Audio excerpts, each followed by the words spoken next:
बिस्मिल्लाहिर्रहमानिर्रहीम। अस्सलाम वालेकुम। लेट्स डू नेचर में आप सबको वेलकम करती हूँ। आज जो चीज़ मैं आपके साथ शेयर करने वाली हूँ वो बड़ी ही ज़बरदस्त है। अगर आप इसे इफ़्तारी के लिए लाजिम कर लें तो आपको रोज़े से किसी भी किस्म की कोई कमज़ोरी महसूस नहीं होगी। ये एक ऐसे शेक की रेसिपी है कि जिससे इफ़्तारी करने से आपकी सारी थकन और वीकनेस दूर हो जाएगी और तबीयत एकदम से हशाश बशाश हो जाएगी। वो बच्चे जो रोज़ा रखते हैं और अभी कम उम्र हैं उनको लाजमी ये शेक बना कर दीजिए, फ़ौरी तवानाई जो है वो फ़राहम करेगा इंशाअल्लाह। तो चलिए स्टार्ट करते हैं।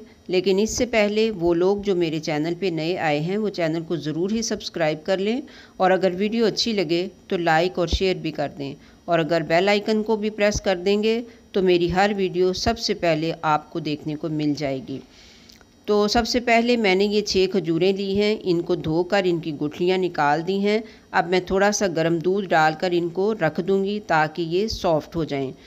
इसके अलावा ये मैंने कुछ बादाम लिए हैं, इनको भी चंद घंटे पहले ही भिगो कर रख दिया था। अब मैं इनको छील लूँगी। अब ये एक फिंगर के बराबर कोकोनट का पीस लिया है मैंने, इसको भी अच्छी तरह से धो लिया है। ये आप देख लीजिए कि अच्छी तरह से ये साफ़ सुथरा हो चुका है। इसे भी मैं छोटे छोटे टुकड़ों में बारीक बारीक टुकड़ों में काट लूँगी।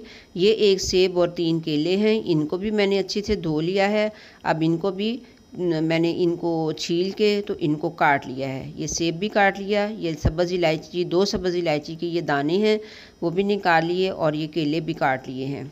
अब आप देखिए ये कोकोनट के बारीक बारीक टुकड़े हैं, ये बादाम छील लिए हैं, ये खजूर जो है ये भी सॉफ़्ट हो चुकी है, ये केले और सब्ज़ इलायची के दाने और ये सेब, इन सब चीज़ों को रेडी कर लिया है। अब मैं एक ब्लेंडर का जग लूँगी और इसमें सबसे पहले तो ये जो खजूरें मैंने भिगो के रखी थी उसको इसमें डाल देती हूँ। तो इसके बाद अब मैं इसके अंदर ये कोकोनट के जो पीस हैं बारीक बारीक उनको भी ऐड कर देती हूँ। ये 25 से 30 बादाम हैं, इनको भी मैंने इसमें ऐड कर दिया है। अब ये कटे हुए केले उनको भी ऐड कर देती हूँ और इसके साथ ही जो 2 सब्ज़ इलायची के दाने हैं ये भी और कटा हुआ सेब जो है वो भी इसमें ऐड कर देते हैं। ये सारी चीज़ें इकट्ठी ही डाल के तो ब्लेंड कर लेंगे क्योंकि ये सारी चीज़ें सॉफ़्ट ही हैं। अब मैं इसमें थोड़ा सा दूध ऐड करूँगी। दूध जो है ये मैंने हाफ़ kg से थोड़ा सा ज़्यादा लिया है, आप भी इतना ही ले लें और इससे आपके 4 ग्लास जो हैं ये बन के रेडी हो जाएंगे।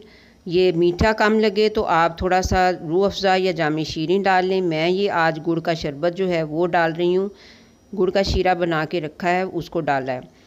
तो अब इस सारी चीज़ों को हमने अच्छे से ब्लेंड कर लेना है।